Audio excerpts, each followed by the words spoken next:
Over the years, my parents and I lived in two haunted houses. The first was a duplex in St. Joe, MO. It was this huge house, and we had half of the downstairs and all of the second floor. Downstairs was a kitchen and living room. Upstairs was a bathroom and 3 bedrooms. The other half of the downstairs was occupied by an older couple.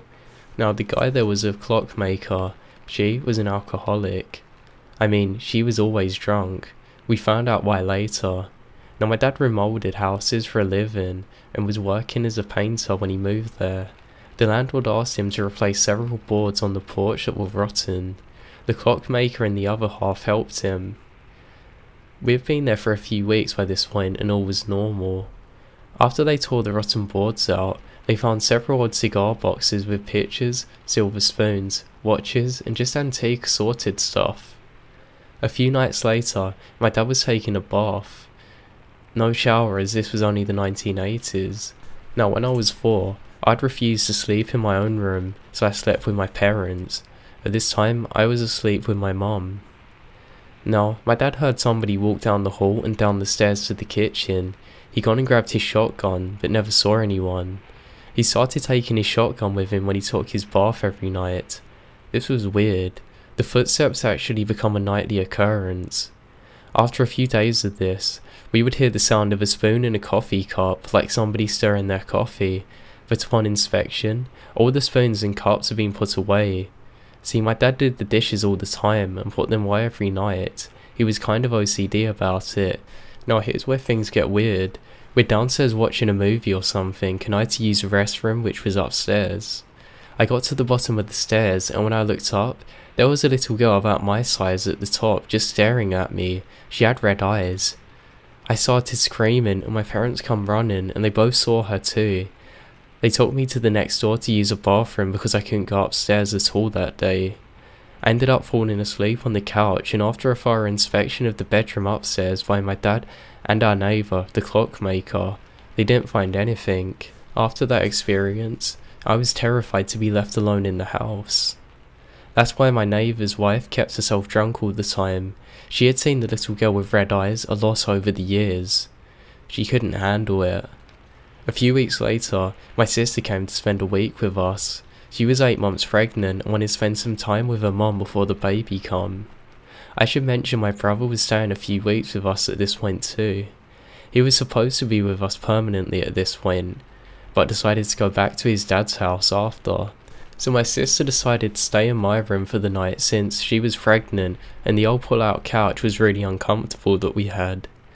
The very first night was fine and she slept all night. We spent the next day playing out in the snow. She was exhausted and went to sleep early.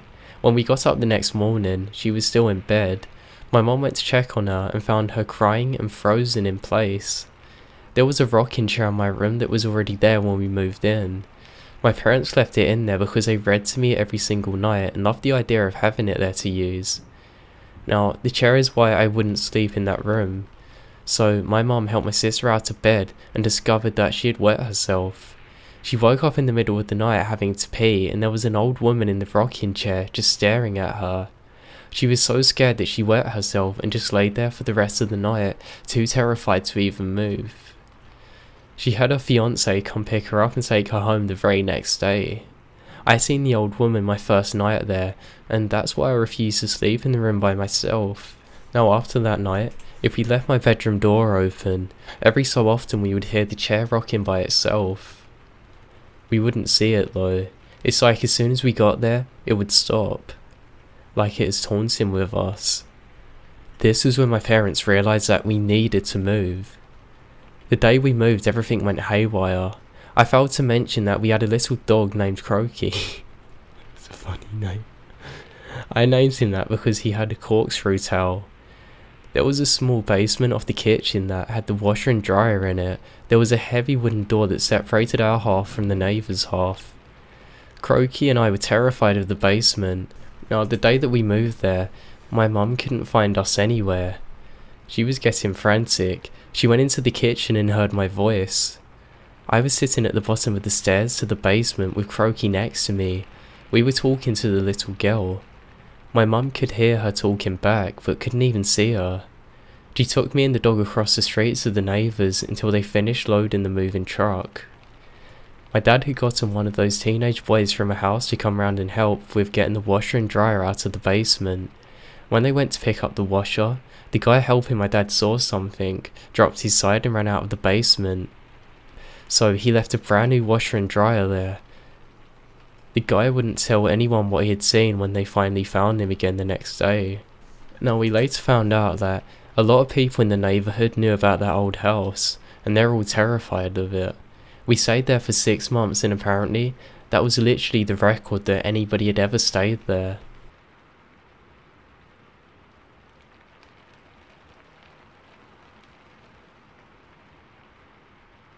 When this happened, I was about 4 years old, living in my grandparents' house in a semi-detached bungalow in Ireland. I remember going to bed and most nights, I would experience a feeling that my body was rotating or floating above the bed I was in. I remembered asking my mother if this was something that she knew about, but she never knew what I was going on about. It happened so often that I started expecting it each night. I would lay in bed and wait. Often I'd keep my eyes open. I'd feel my body as rising and moving, often rotating, and I'd even see the ceiling move above me. This one particular night, I was sitting in my room, sitting on the couch closest to the open door in the hallway. My mother and grandfather were watching TV. I look to my left and I see a black dog. It's similar to a Labrador, but a lot larger. The dog walked down the hallway. In my excitement, I got up to follow it. I followed this large thing into the kitchen. The weird thing is, as soon as it got into the centre of the room, it literally vanished. Like 1 second it was clear as day, the next it was gone.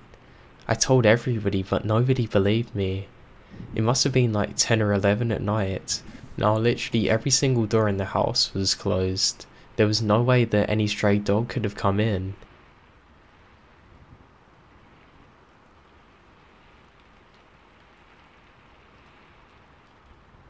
I lived in a haunted apartment. It had 2 rooms, but one of the rooms was locked. I didn't have the key, so I only had one small room as a kitchen, dining room and bedroom, and a small screened porch.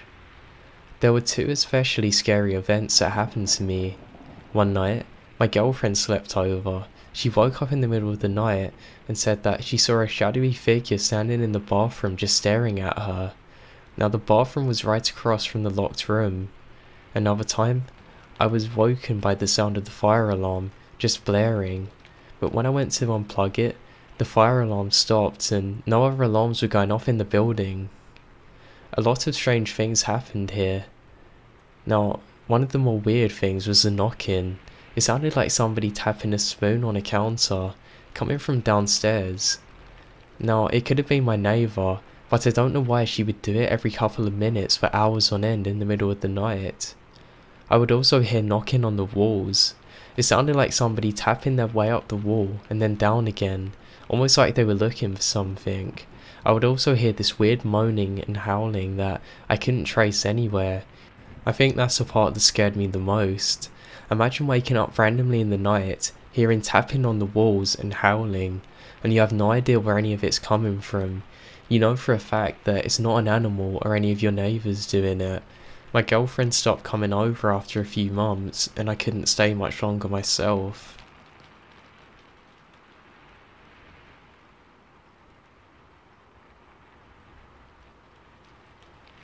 Okay guys, so this happened to me a few days ago at work.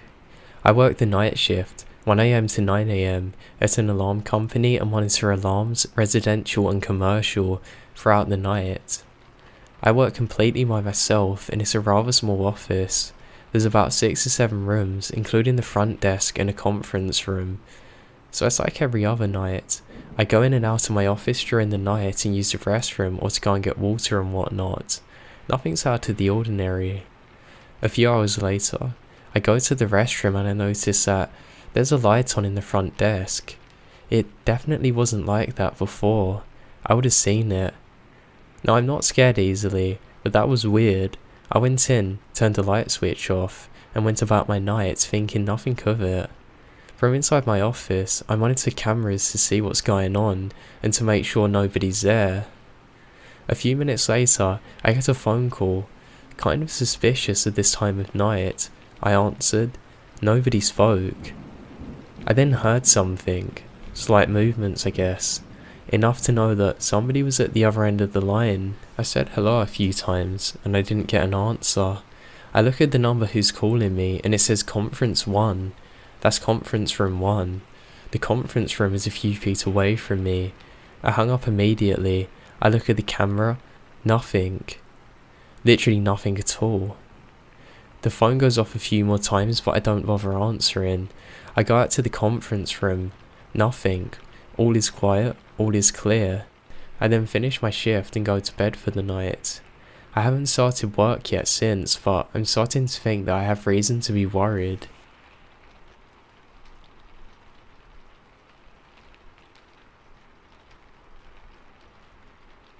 I work outside as a contracted maintenance tech guy for a huge company, and about 3 years ago, the company I work for had somebody die right outside at the main door.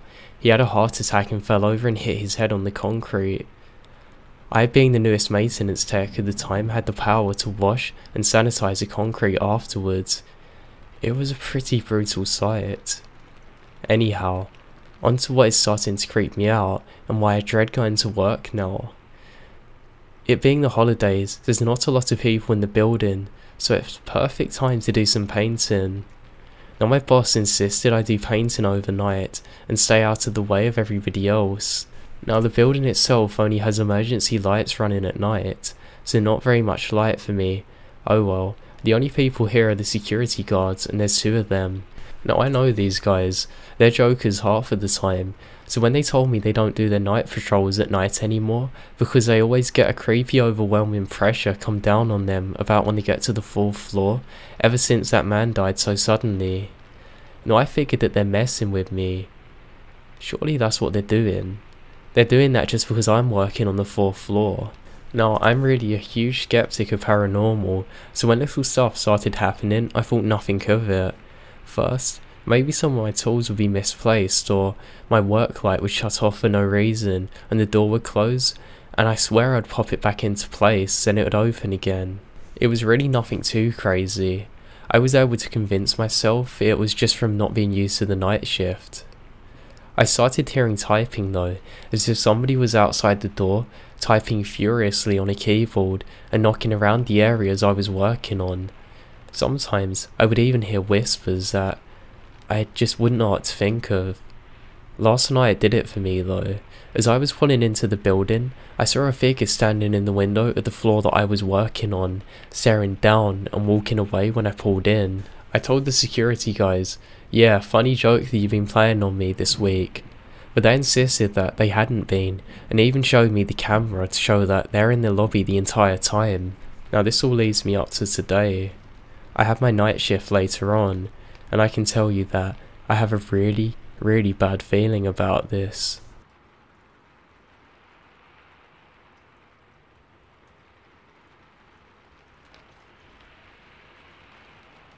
I was a rookie cop when my brother committed suicide. He was one of my older siblings, but very close. He died in another state. I had a lot of guilt about not recognizing the signs of his severe depression. His remains were in a bad shape by the time he was discovered, so it was a closed coffin. Really sad.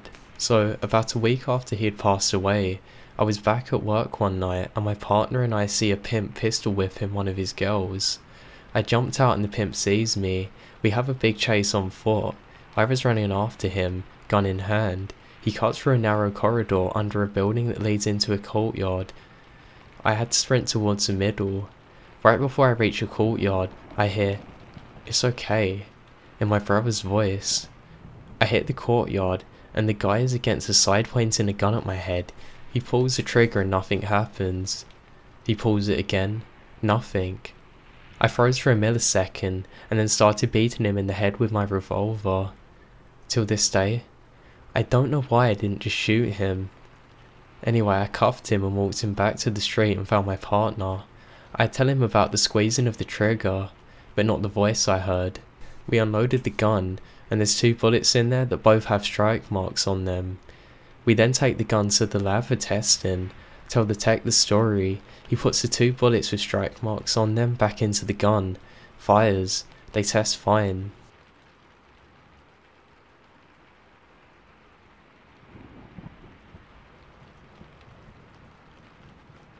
I was at a friend's house for a sleepover one night. Their house was an older one from the early 1900s. Her brothers always said that they saw an older woman in the basement.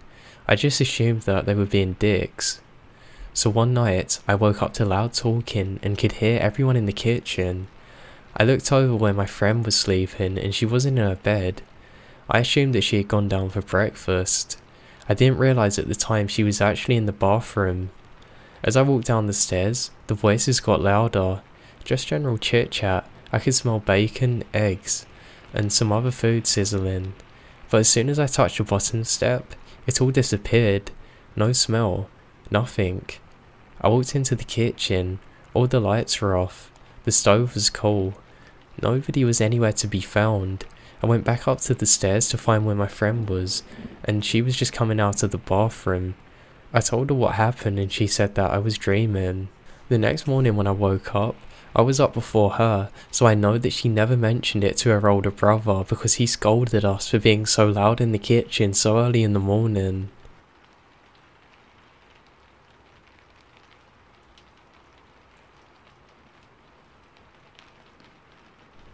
When this happened, I was about 4 years old, living in my grandparents' house in a semi-detached bungalow in Ireland.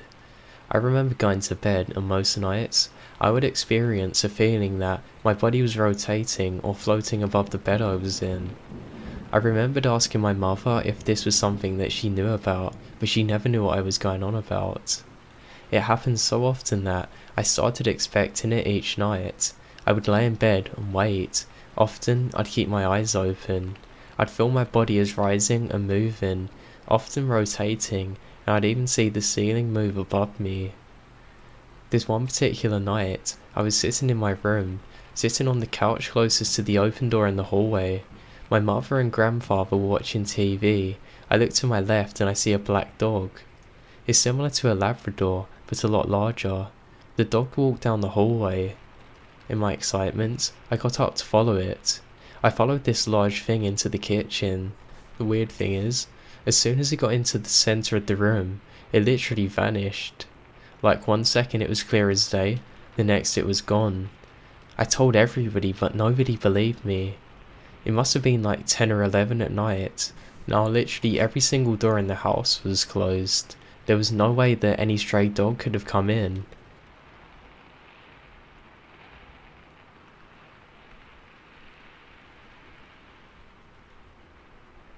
My friend's grandmother was out of town and asked us to check up on her dog.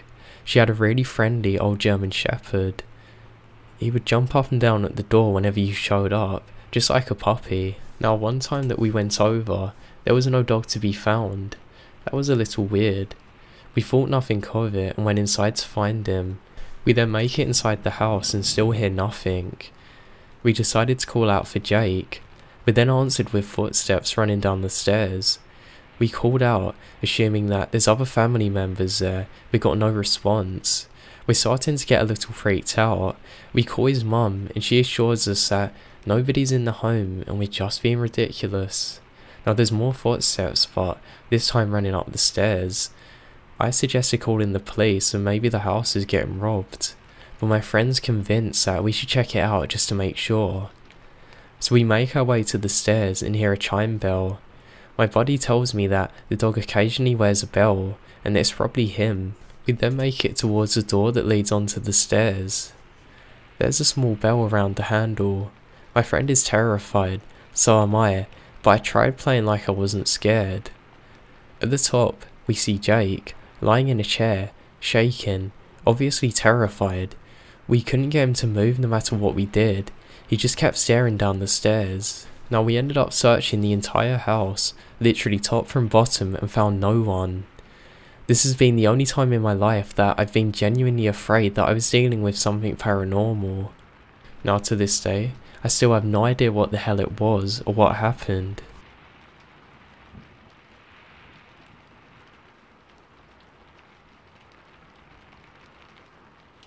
I lived in an old 2-bedroom, 3-story walk-up for a time in my early 20s in Toronto. A few days after moving in with my roommate Mike, he moaned at me in the morning for banging on the wall that separates our bedrooms and pacing back and forth across the apartment at night. In the end, we agreed that he must have been dreaming it, or it was sounds from other apartments, as I'd done no such thing. We agreed that it must have been nothing and left it at that, but eventually, this became a regular occurrence. Now shortly thereafter, I started to notice at certain times in my bedroom the cloying smell of a cheap woman's perfume mixed with a musty smell. Imagine an old person's clothing left on the floor that become really damp, or maybe a litter box. Now what's even stranger is I would suddenly become filled with this really sudden and horrible sense of dread, and it would only be a few seconds before the smell would begin. Mikey flanked out and left after 4 months into our 1-year lease, which meant that I would be left with the entire rent for myself until I could find another roommate. I had decided to try and sleep in his bedroom shortly after just to see if things would work out alright. The very first night I slept in his former room, I had an incredibly detailed and realistic nightmare of myself standing in a dimly lit bathroom of the apartment cutting my own face with a large shard of glass. Soon after this, I started to hear the loud bangs at night and the flushing of toilets in the bathroom. Several times, the hot water in the bathtub turned on full blast literally in the middle of the night. One of the most scary things that happened was at 2 AM in the morning, I heard my telly switch itself on. Suddenly, I heard the sounds of Poltergeist playing at 2 AM in the morning on full blast. I couldn't get it to turn off or down. I had to take the socket out.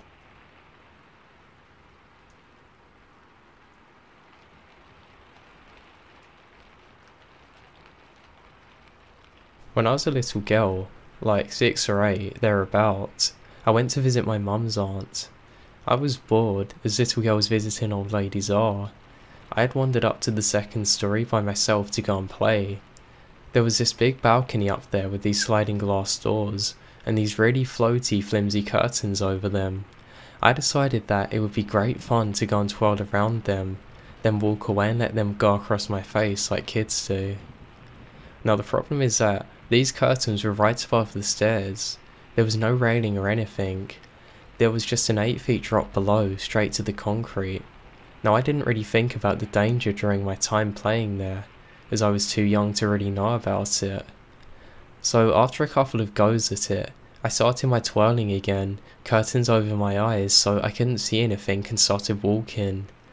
I then felt a hand grab the back of my shirt, pull me back hard enough to stop me moving, felt another hand very distinctly grab at the curtain over my face and pull it back. It then showed me that I was right over the edge, about to fall off. Now the thing is, when I turned around, I thought I was going to see my mum or auntie there. There was absolutely no one, not in the room, not near me, nothing. I screamed like a banshee and ran downstairs. That's when my mum's auntie decided to tell me that about 80 or 100 years ago, a woman died on the 2nd floor a few days before her wedding.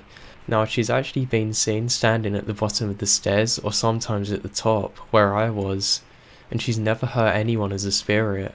I'm very thankful that she decided to save me that day, because I might not even be writing this had it not have been for her. I don't care what anybody says, I know it is her spirit that saved me.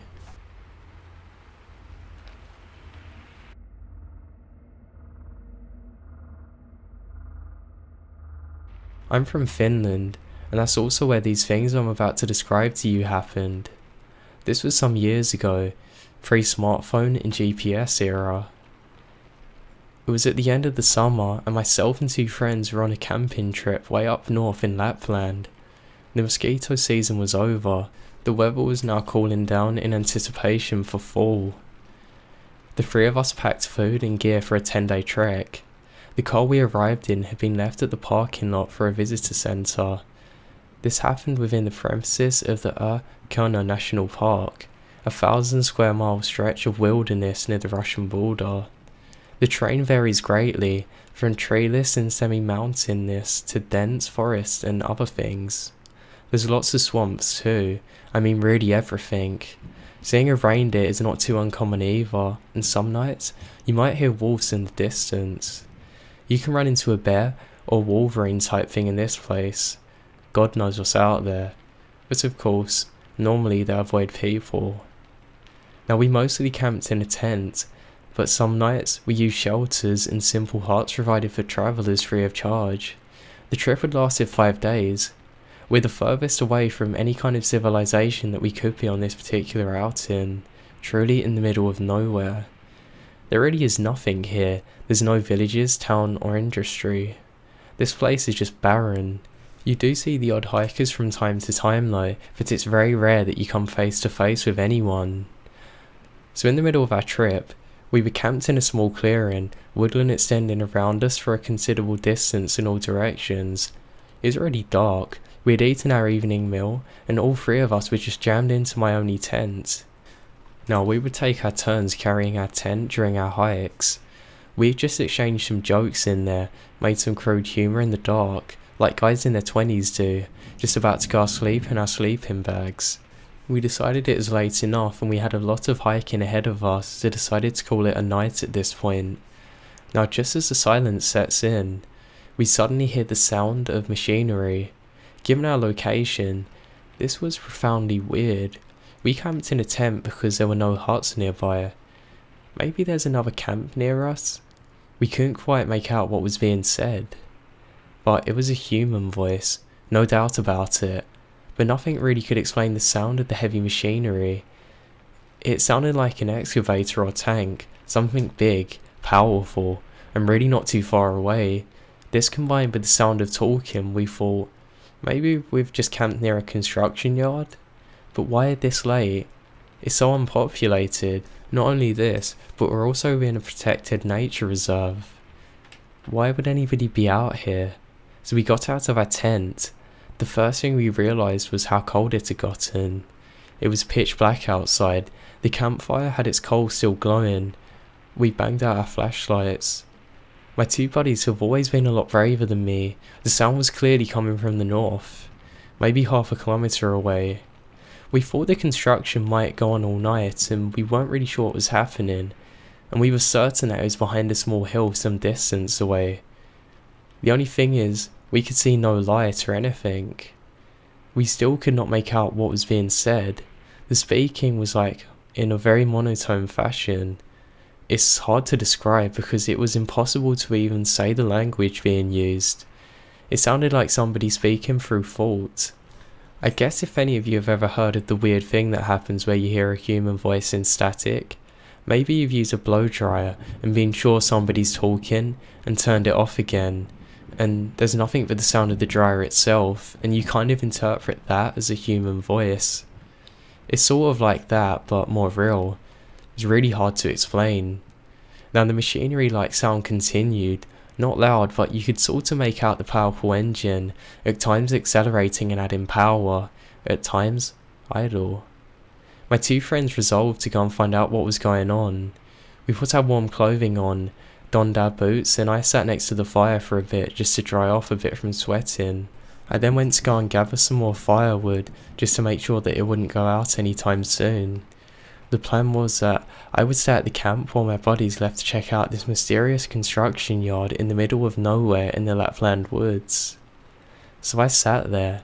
The guys took out their maps, took out a compass heading left, and made their way through the forest. Now I could see the lights from their flashlights. They were slowly going more and more dim until eventually they were gone.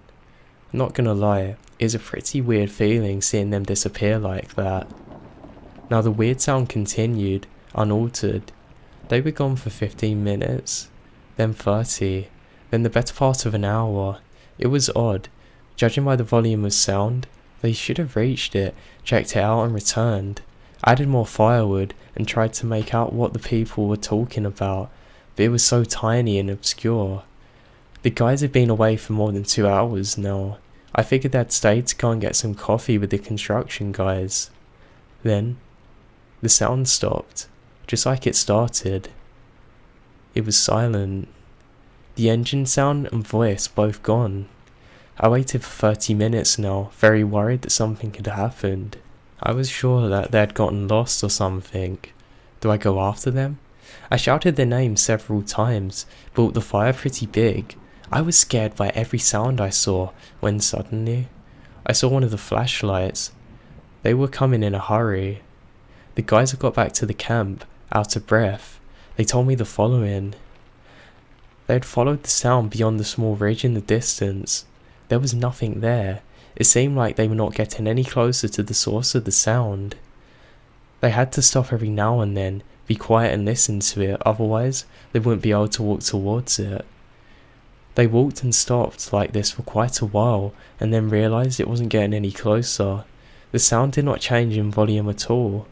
They decided to just go a bit further several times, when suddenly, the sound just stopped like it had started. They then realised that they were pretty far out and not sure where they were. They reversed and started heading the same way they come from. Eventually, they saw my big fire from the top of the hill and found their way back. Now the weird thing is, we seemed to think that the sound stopped at different times. They hadn't been gone 2.5 hours in total. They said that the sound stopped at around 1 hour 15 minutes after they left, and then they started to head back immediately. The return trip was a bit longer, even though they kept a good distance.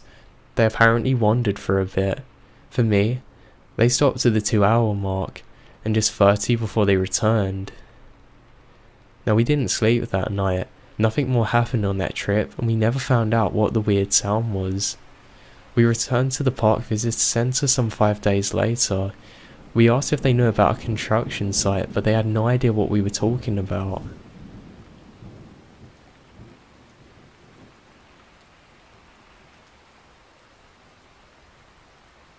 This happened in the early 2000s, when I was working at a juvenile detention centre in a small town in Oklahoma as a corrections officer. I was working nights at the time and went to work at 9 PM. This one night when I arrived to work, my supervisor looked confused and asked me what I was doing there. I said I worked tonight. He then said, "But they said you called in a few hours ago to say that you were sick." I was a bit confused and said, "Well, it must have been somebody else. They got the wrong message." After everybody else showed up for work, we thought that this was a bit weird, but we carried on as usual and assigned everybody to their places for the night.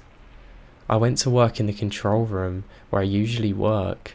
The control room is the centre of the prison that has the direct camera control, door control, phone control, everything.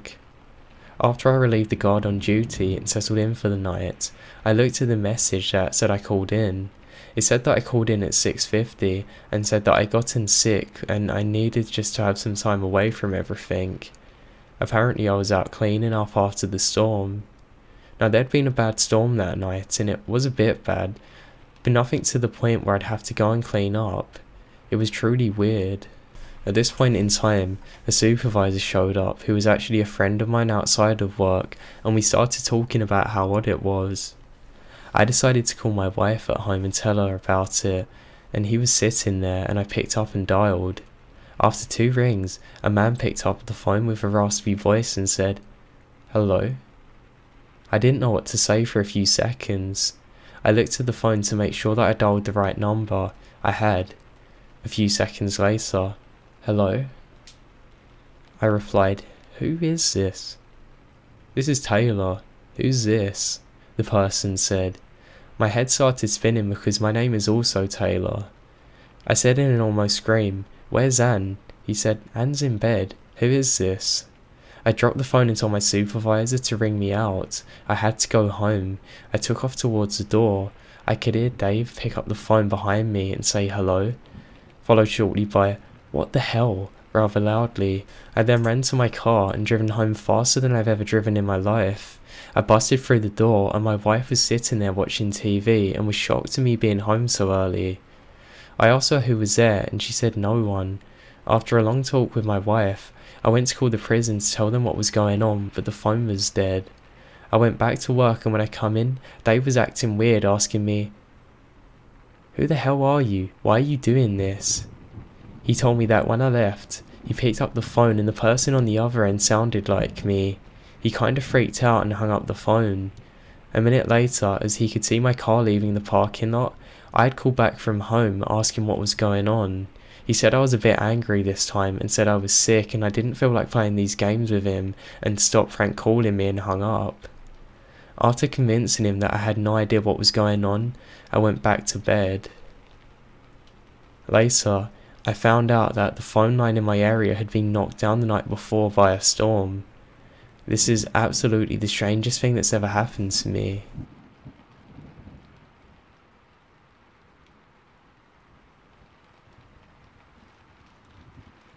About 15 years ago, my friend's parents, Steve and Julie, were woken up at 1 AM to the sound of a very loud thud that rattled the house. Worried that one of the kids had fallen out of the bunk bed, Steve went downstairs to check on them, but all three kids were sound asleep and safe in their beds. Julie told Steve to go check on the house in case of intruders, so Steve checked the doors and windows before going outside.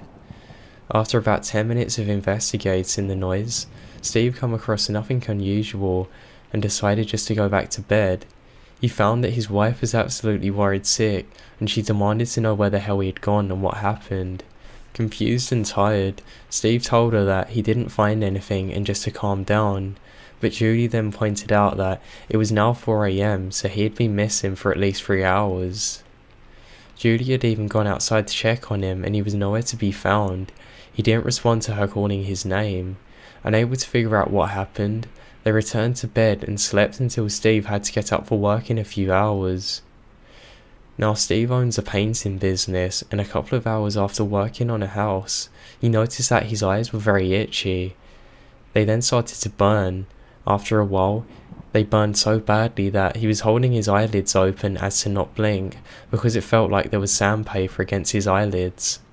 The employees rushed him to hospital, and Steve was treated for second-degree burns to his eyes. That's the equivalent of staring at the sun for an extended period of time with no protection. His eyes were treated, and luckily he had his vision restored. Now when he told me this story, you could tell that he was very scared of it himself, dead serious, and no explanation as to what happened. His wife too there was very upset visibly, and you could tell that they didn't like telling the story.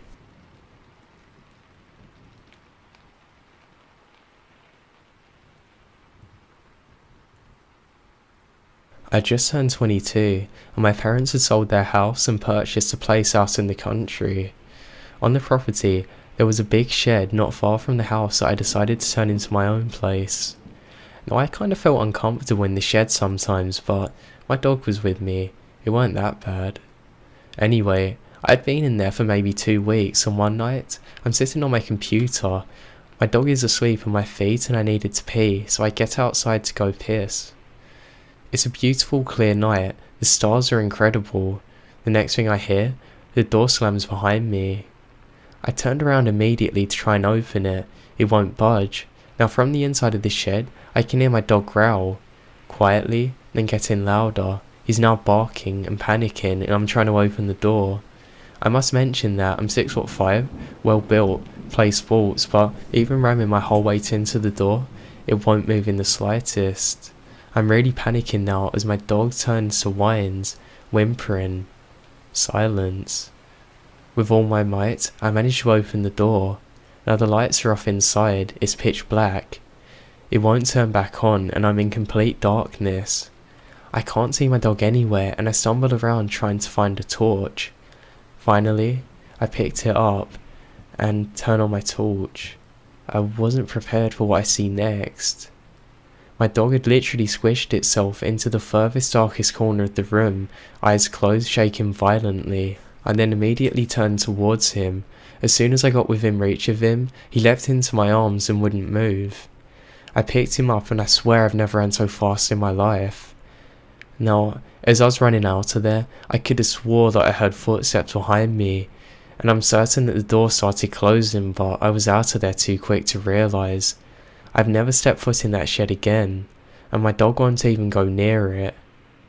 I don't know what happened to that shed that night, but I'm never going close to it.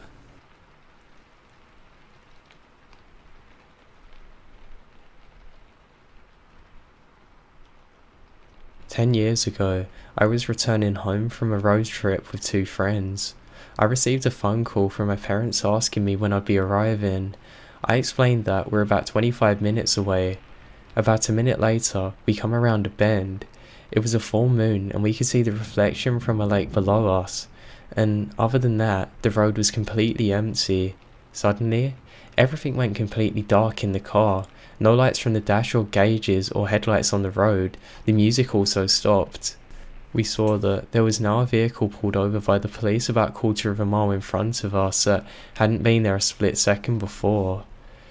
I assumed I'd dozed off just for a second. I thought it was still quite peculiar though.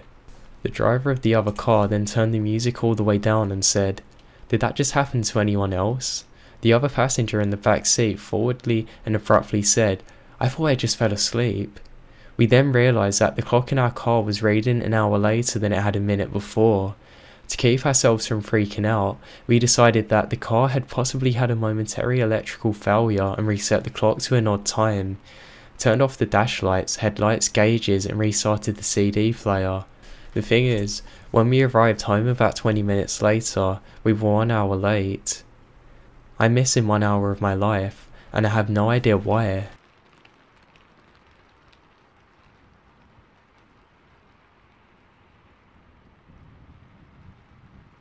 I work as a security guard and nighttime attendant at an apartment building. It's 24 stories and one of the oldest in the city that I live in. So one night I'm sitting there and my phone rings at about 3 AM. I answer, "Hello? This is at the front desk. How can I help you?"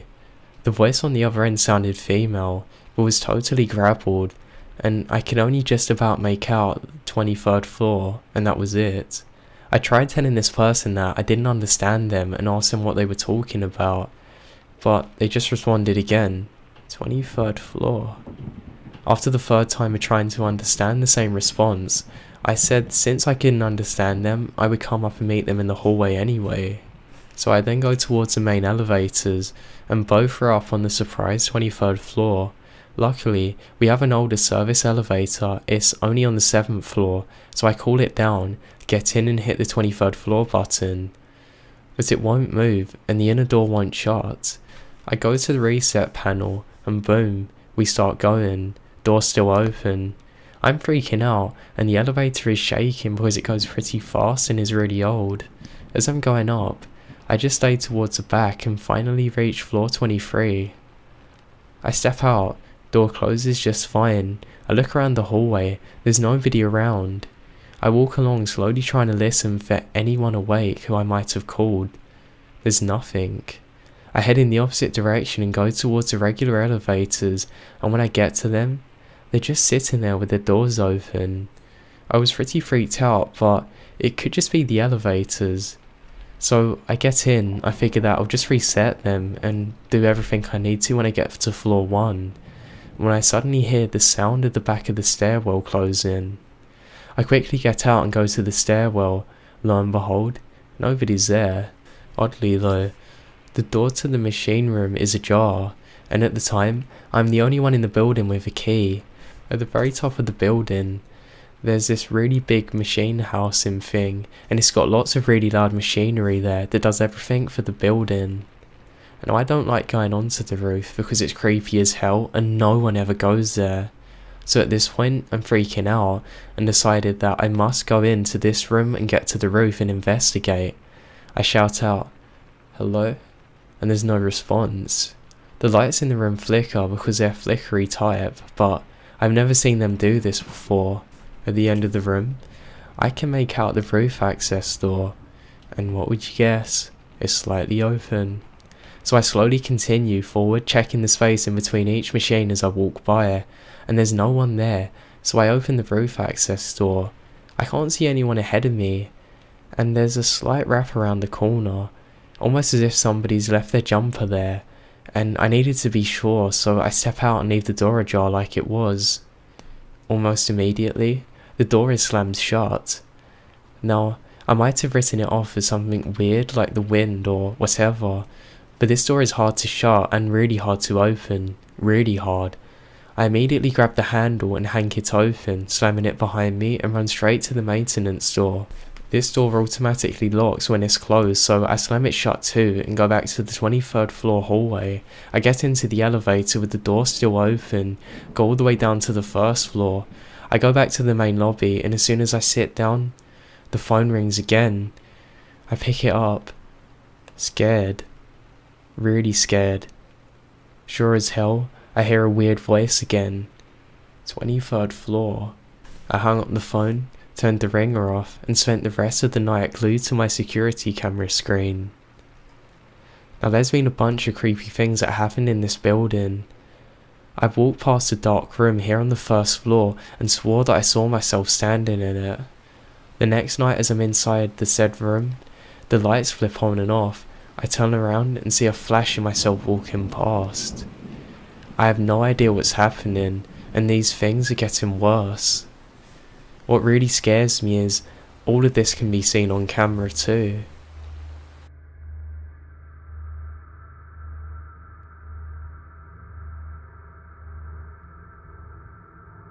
I remembered coming home one time from a holiday when I was 12 or under, and my nan told me of a startling experience she said happened while I was away. Curiosity got in the better of me, and I asked her if she had any more. She said that she was all the happy to oblige, and after hearing them, I didn't sleep that night. These experiences all take place at a house that I used to live in from when I was born in the early 90s to when we moved away in 2002. This was a very special house. It was simultaneously my favourite and most feared place in the world, and you're about to find out why. To make a brief description, it was an old house, for Australian ones anyway. It was fairly big, on 5 acres of land, in a fairly populated suburb, but also full of forest and bush, sitting at the foot of the Blue Mountains, an hour west of Sydney. We had our land, and behind us was a sort of government-owned forest land that was hundreds of acres across. The council didn't care about what people were doing there. Hopefully that gives you a better picture. Now for my story. I'll start out with the first story that my nan told me, which really stood out to me, and finish on the one that perhaps is the creepiest. I talked to my nan and my mother not too long ago to confirm these. Now strap yourselves in, this will be long but really worth it. The first story happened when I was visiting my father and grandfather interstate. My nan was home alone, in this house doing the ironing. While she was minding her own business, she saw a little boy walk into my room. Surprised to see that I'm home, she walked into my bedroom to see what the hell I'm doing there. She stopped immediately as she walked in, because it wasn't me sitting on my bed, but a boy that looked remarkably like me, but somehow off. Not evil or twisted in any way, but she knew that he was different and shouldn't be here. They stared at each other for what felt like minutes, and not knowing what to say, she tried to be as passive as possible, saying, "Oh, I'm sorry, little one, but we're moving soon. You can come with us though?" He didn't respond, but after a few moments of silence, he stood up, ran straight for the door, and through her. She never saw that boy again. When she told my mum immediately had a massive spat at her. You should never invite things like that into your home, even if they seem innocent. The second story was when my nan was much younger, and my mother and uncle were children. My nan was hanging up some things on the washing line when she heard a strange humming sound that she's never heard before.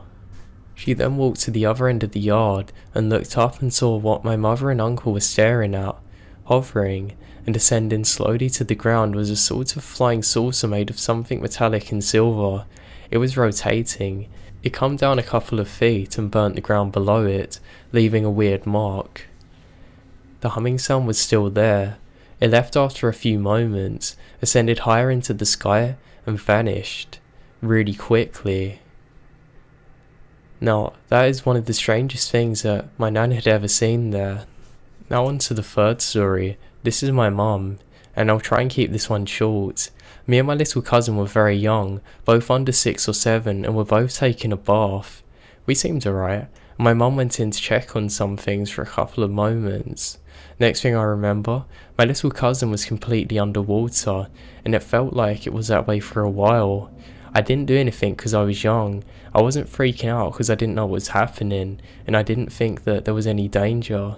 I guess I must have thought that she knew what she was doing, because not even a minute went by of this and my mum suddenly rushed in. I thought this was all normal, picked her up and cuddled her. When I got older, I asked my mum what this was about. She told me that she heard a woman screaming from the bathroom for her name, and there was no one in there but me and my cousin. My cousin was being held underwater almost by a force. Me being a boy and not hearing anything, my mum thinks that maybe there was some kind of spirit protecting us. That's what I think anyway. Now to the last story, the really creepy one. Now, I said earlier that there was a cancelled forested area out the back of our place. I used to be a bit of an adventurer. I surely would have been on Captain Cook's ship if he were alive at the same time as me. Now, I would play out here going on adventures on my own for literally hours a day. Now, I would never get in any trouble, and I would always manage to stay out of it if there was any, but nothing ever really happened. Well, one time makes my hair stand up on the back of my neck just thinking about it. Me and my family and friends were looking for a horse that had somehow gotten past a barbed wire fence separating our house from the Cancell's land. My mum told me that I was actually allowed to go and look for it because I was going out regardless, so I might as well try and find it. So I'd been separated from them for about half an hour, and I come across this abandoned 19th century settler house on this land. It could be better described as a ruin though. No roof, 3 walls, 2 rooms, and right next to it there was a pit that went down into complete darkness. Although I didn't think it was too deep, maybe 20 feet, it was covered with logs to stop horses falling in it, so it must have been pretty far down. As I was doing my thing around this, I heard somebody calling my name. K. I thought it was my mum until I realised it was coming from in the pit.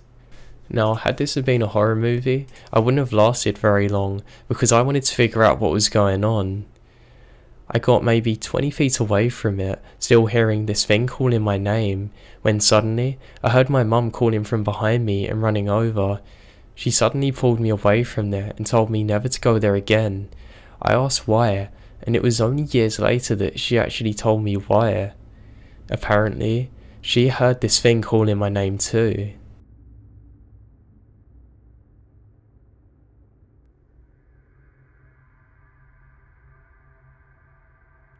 When I was 11, I became extremely anorexic. The hospitals in town tried everything at the time, including feeding tubes in my nose, and couldn't get me to eat, so my parents heard about this hospital in Chicago, about a 2-hour drive away from where I lived. It had a really good reputation, and they sent me there. For the next 3 weeks, I'd get worse and worse and gotten to the point where I was on the brink of organ failure. I found out later on that I was only a few days away. The doctors working with me were increasingly frustrated and almost seemed to give up on me. But one day, this doctor that I'd never seen before showed up in my room. I was on the bed rest and very tired and weak. Now this looked like a younger guy, like he was just starting out. He walked in and introduced himself as Dr. Dow and sat down with a box of toys. We played and chatted for a bit. The next 2 days are blurry now, but I distinctly recall going into the playroom and playing on the Nintendo and going for little walks around the floor. Now, I wasn't supposed to do this, and one of the nurses actually called him out on it, but he sort of waved his hands and it was fine and we went. Upon the 3rd day, he returned back to my room with his hands behind his back as if he was holding something and said, "I've got a surprise for you." He had a rhinoceros in his hands. It was beautiful. Rhinos were my favourite animal at the time. "I know it's your favourite. I bought it at the gift shop for you." He then told me that he had a code blue and that I wasn't going to be able to see him again. And I never did. Now, I ate an apple that day and slowly began to recover in the following weeks. I was eventually healthy enough to leave. My parents came and picked me up and asked where I got the plushie from. I told them that Dr. Dell gave me it. Now, being parents, they wanted to know who this random guy was that is apparently giving gifts to their daughter. They asked and the staff had no idea who I was talking about. There was no Dr. Dell, and they didn't know where this animal toy that I had came from and assumed my parents gave me it from home.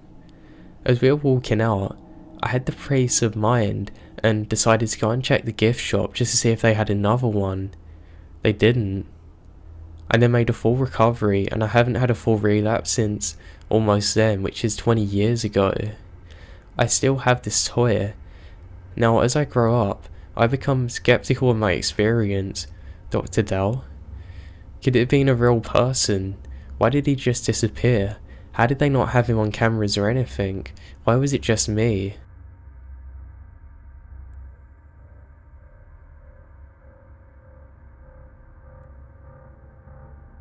I moved into a house with 3 other buddies in the winter of 2015.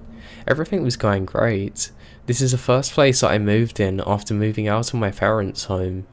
After a few weeks, we did have some strange things happening though. I started hearing strange things in the house, and also in particular in my room downstairs.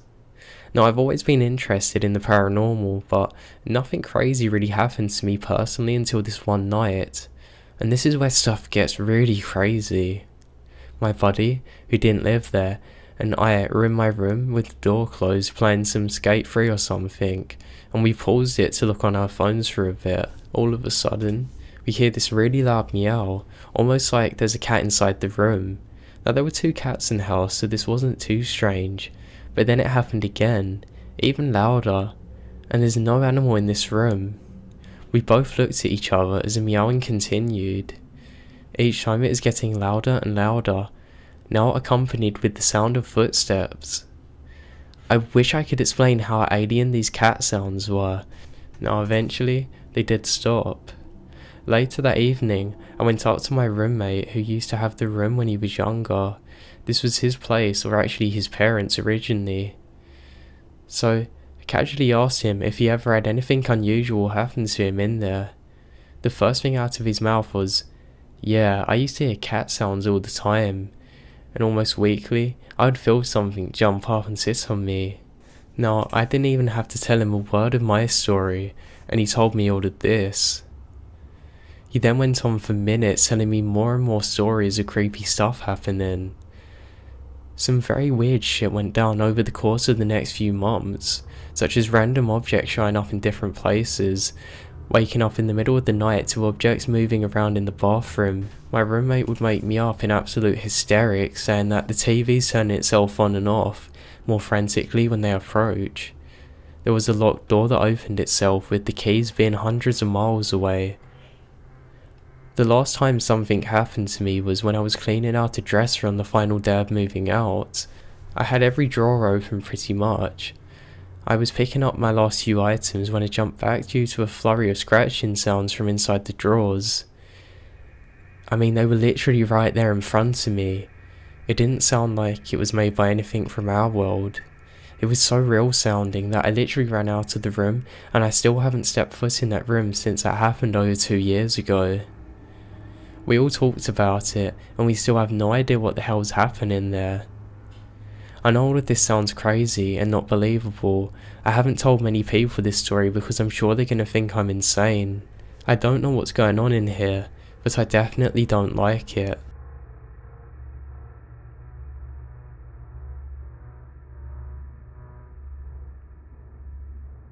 My wife and I recently moved out of a home that I can only describe as hell. This house caused so much anger and hatred. Whatever entity resides in the home is menacing and pure evil.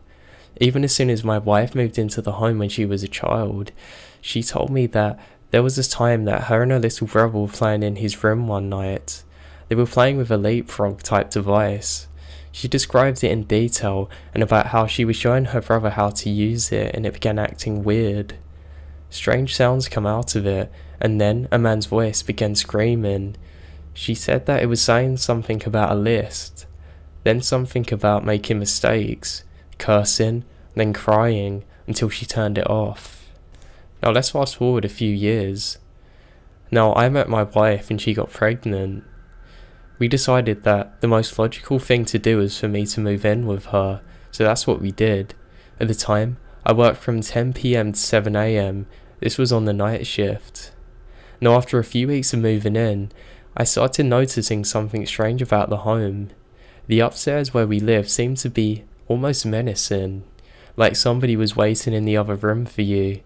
At first I brushed it off as being nervous, new home, new life kind of thing. Now as the time went on, I began noticing more and more strange things were happening. Whenever the house would be dead silent, things would happen. Footsteps up and down the hallways, knocks on the doors really loud. Sometimes I would swear I would hear whispers. Now everything would get really strange towards night time. One morning as I was laying in bed, watching Netflix, I was hoping to fall asleep. I then heard a rustling from the closet. It was just light enough in the room that you could make everything out still. I saw nothing around me and thought maybe it was just a fan. Then, something moved out of the corner of my eye as I looked at the closet. I see a dark ball moving from the closet to the bedroom door. It was probably the size of a basketball and moved about as quick as a person would. Now, that was creepy enough. I thought nothing of it though, and was sure that it was just my insomnia playing up. Later in the week, my wife had gotten into the bad habit of sleeping with the closet light on. I blame myself for that one. Should have kept my mouth shut. So we're laying there, just talking about stuff, and I noticed that the curtain covering the closet began to move on its own. My wife was curled into me facing my chest, and I was staring at the closet. I kept watching, and I saw what I can only describe as a tiny mist-like figure. Not like mist exactly, darker than the rest of the background. It moved out from the closet. It was maybe 3 feet tall and vanished as quickly as I saw it. As soon as I began telling my wife about what happened, she had a sharp pinch in her back. She didn't cry out or anything. She just calmly turned around and said, "Get the hell out of here and leave me alone." Too bad it didn't work. Now we've got to fast forward a little. You're probably wondering what else happened. Well, there was some small stuff here and there for a while. Footsteps are regular. I know some of you are probably saying, "Oh, it's just a house and all that." I would agree, but not only did the footsteps stretch out the entire length of the 20-foot hallway, they sometimes were really fast, as were the knock-ins, almost rhythmic, but always different. So now let's get on to the really scary stuff. After this recent Christmas, things began to spark up to a whole new level. One day I was sitting on my computer and my wife come into my room asking me what I needed from the store. The computer room was directly from across the bathroom. Our daughter's door was immediately to the left of that, and the stairs were to the right. I began detailing to my wife what I wanted when she looked at the door and suddenly turned white, ghost white.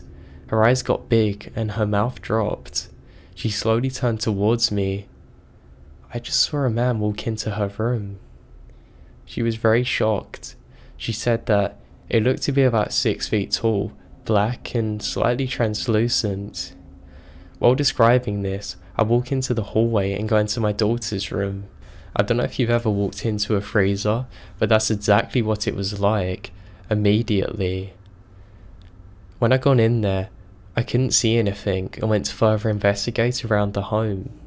But as soon as I began walking out, a set of metal bed frames that were lying against the wall fell. All of them. Now they'd been there for over a year and never fell in the slightest. My wife turned back into the room and told whatever it was to get the hell out of our house. But of course it didn't. Come January, things really picked up. The power would go out randomly during storms, but parts of the outside were still left on. So we're left in the dark, and we suddenly hear this really loud knocking. My wife at this point wanted nothing to do with the home, and at this point said that we should stay at her dad's house, so we picked up her stuff and left for the night. I went to go downstairs and got my daughter loaded up into the car. As I started walking back, my wife stood at the front door, and she was nearly in tears. I asked her what was wrong, and she simply said, "I don't want to go back, let's go. The upstairs to the home is now pitch black. Now, the upstairs is dark anyway because of the way it's laid out, but you can imagine how dark it was now. Now, my wife was in our room gathering her makeup and things with only a flashlight. As she was loading things into her bag, she heard somebody walk from the stairs, down the hallway, and right up against her back. She assumed that it was me, but she turned around and saw nothing but black. Not like darkness, but imagine somebody holding up a black sheet in front of you and you can see nothing. Even on our moving out day, things were happening upstairs. It was the worst I personally ever felt it. Just dread and sorrow. My wife once again had something upstairs that she needed to get, but heard knocks on the bathroom door while she was packing. We ran out of there and we haven't went back since.